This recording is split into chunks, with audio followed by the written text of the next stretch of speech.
The West more or less gave up on the idea that criminality can be successfully civilized out of the people.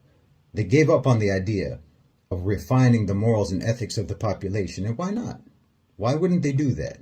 There's more money in them being criminals. There's more money in the people being immoral. Criminal justice system in the United States generates more money than the GDP of 133 different countries. You know, private for-profit prisons make hundreds of millions of dollars a year. Local, state, and federal governments rake in about $50 billion a year just in fines and penalties, criminal fines and penalties. And of course, it's not just that. Promoting sexual immorality is an even bigger business. You know that treating STDs, sexually transmitted diseases, is a $40 billion market globally, with the Western countries, the US and Europe, particularly and specifically, leading the demand.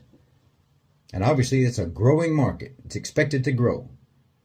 That's not even mentioning the money that they're making treating HIV for years on end, and for so-called gender reassignment treatment that goes on for years, if not for a lifetime.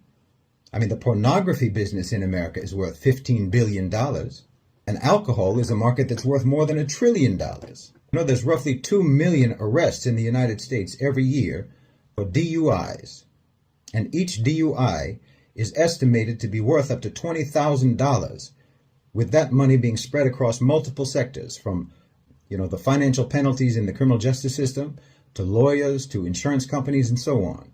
Not to mention the medical bills for all the people who get injured, and for the funeral expenses, like more than 10,000 people every year who die in drunk driving crashes. So yeah, of course, Western society is not interested in their people being civilized, being moral, having some kind of moral discipline and self-control.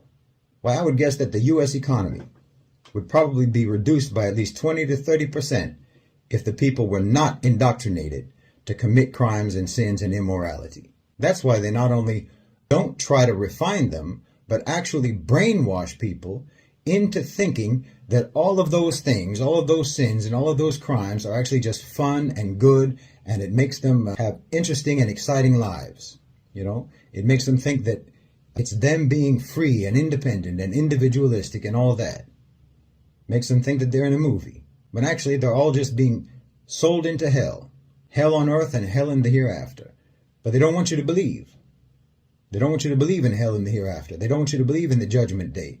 They don't want you to believe in accountability before God.